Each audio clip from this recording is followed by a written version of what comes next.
Olá pessoal, então dando continuidade à resenha do livro O Fim do Alzheimer, Guia Prático, autor Dale Bredesen, editor Objetivo de 2020. Hoje nós vamos falar sobre o capítulo 7, Pirâmide, nível 1, Casa Limpa. Nesse capítulo ele enfatiza bastante a importância do jejum. Então o jejum ele é de grande importância no estilo de vida Ketoflex 12.3, sendo que o 12 são 12 horas de jejum entre o jantar e o café da manhã, e 3 seria o espaço entre o jantar e a hora de dormir. Ele fala que o jejum foi importante na evolução humana, na época de escassez de alimentos. Então, o ser humano, na época de caçador-coletor, ele não tinha acesso à comida todos os dias. Então, quando ele tinha acesso à comida, ele procurava ingerir bastante, porque depois ele não sabia exatamente quando encontraria comida novamente.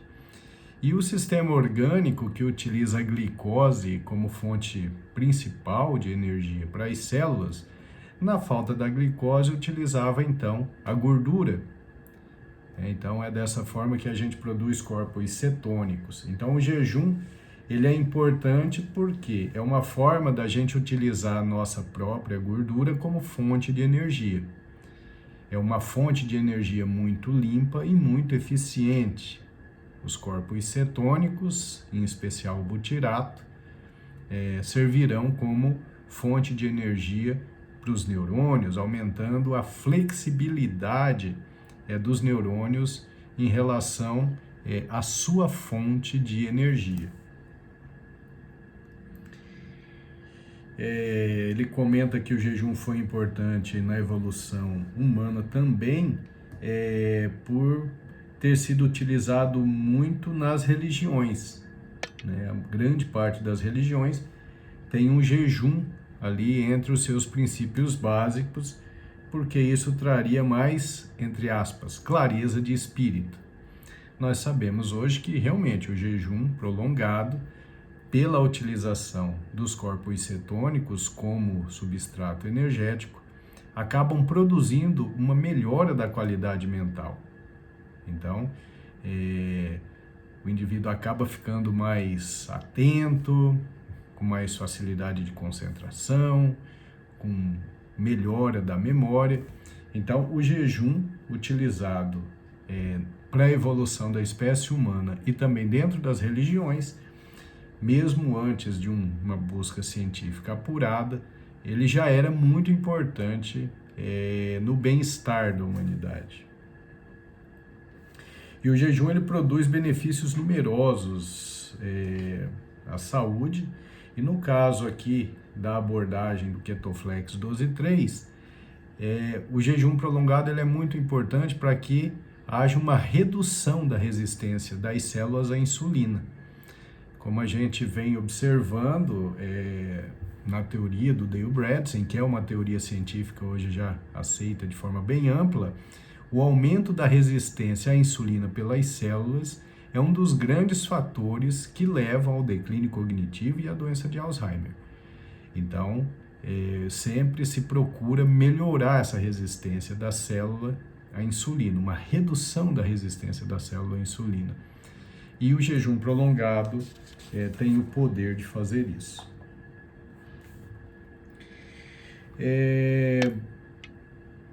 O jejum, então, ele acaba restabelecendo a sensibilidade à insulina, e também isso acaba quebrando aquele ciclo de ansiedade por comida.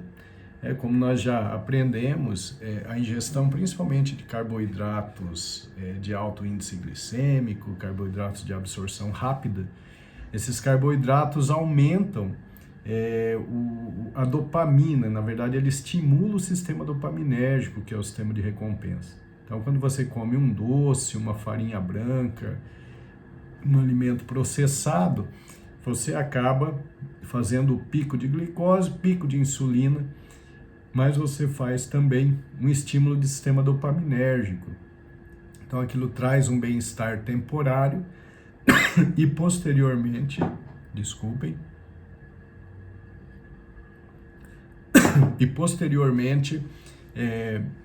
você tem a queda da dopamina e aí vem a necessidade de ingerir mais carboidrato, produz mais dopamina, queda de dopamina, mais carboidrato, mais dopamina, então vira um círculo vicioso. E, obviamente, isso vai produzindo aumento da glicose, da insulina, acúmulo de gordura, processo inflamatório crônico, destruição neuronal e aumento de chance de declínio cognitivo. O jejum prolongado, ele quebra esse ciclo. Ele reduz essa necessidade tão grande de ficar comendo o tempo todo e comendo alimentos que vão aumentar a glicemia e a insulina. O jejum também diminui a inflamação e, consequentemente, ele aumenta a longevidade, ele reduz o risco de cardiopatias, de câncer e de doenças autoimunes. Então, o jejum prolongado realmente é muito interessante. Aí ele coloca aqui os objetivos de jejum da Ketoflex 12.3, que é o programa dele, né? Entre em jejum pelo menos 3 a 4 horas antes de ir para a cama. Isso é importante. O sono, ele é muito importante para a desintoxicação cerebral. O sono, ele está relacionado ao aumento da atividade do sistema linfático, que é o momento em que o cérebro, principalmente naqueles momentos de sono profundo, fases 3 e 4, o cérebro consegue então eliminar muitas toxinas, dentre elas a proteína beta-amiloide, que está relacionada à doença de Alzheimer. E esse jejum prolongado, esse jejum de 3 horas antes de dormir, de no mínimo 3 horas antes de dormir, ele facilita esse processo, né? Então o jejum antes de dormir é importante. Aí depois ele coloca jejue por pelo menos 12 horas entre o fim do jantar e o início do café da manhã. Então, 12 horas entre o jantar e o café da manhã, esse período de jejum já seria suficiente para que nós esgotássemos toda a nossa reserva de glicogênio, que acaba se transformando ali em glicose, e passaríamos então a utilizar tecido gorduroso como fonte de energia.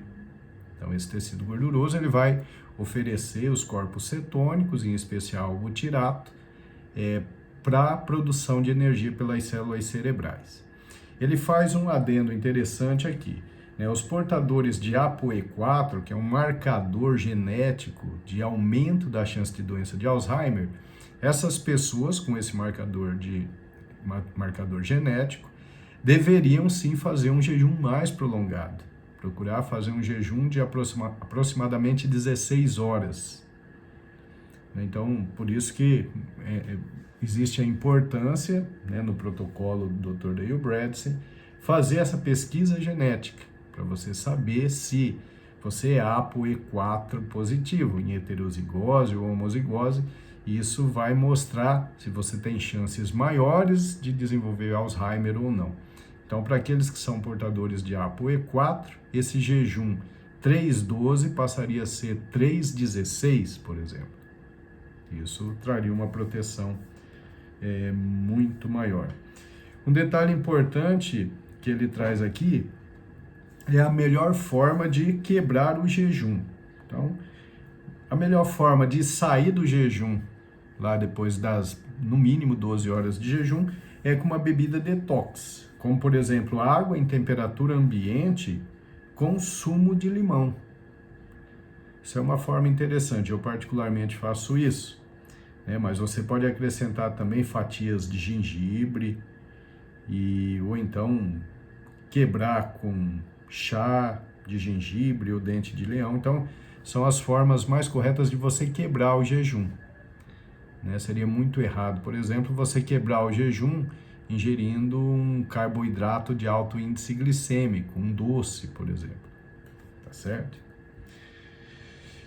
Ele diz aqui também que, como já foi explicado, jejuar é particularmente difícil no começo, para quem sofre de resistência à insulina. Então, quem já tem um aumento de resistência à insulina, e normalmente essas pessoas comem de forma muito errada, então, no início o jejum pode ser um pouco incômodo, pode trazer algum mal-estar, mas à medida que vamos corrigindo nossa dieta, vai ficando mais fácil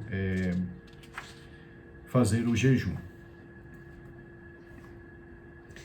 Bom, e aí ele coloca aqui umas dicas para jejuar por mais horas. Primeiro, você tem que distinguir entre fome e hipoglicemia. A hipoglicemia é baixa concentração de açúcar no sangue, né? E isso pode ser perigoso, né? Então, o indivíduo com hipoglicemia ele vai ter tontura, confusão, fala arrastada, uma visão turva, irritabilidade, tremores, ansiedade, transpiração.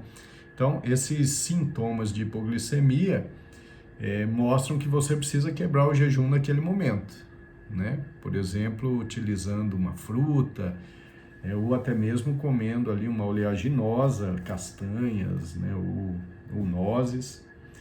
E ele aconselha também, quando você tiver esse mal-estar, que faça ali uma dosagem da glicose, às vezes de forma capilar, né? Tendo lá as fitinhas de capilaridade para saber o nível de glicemia.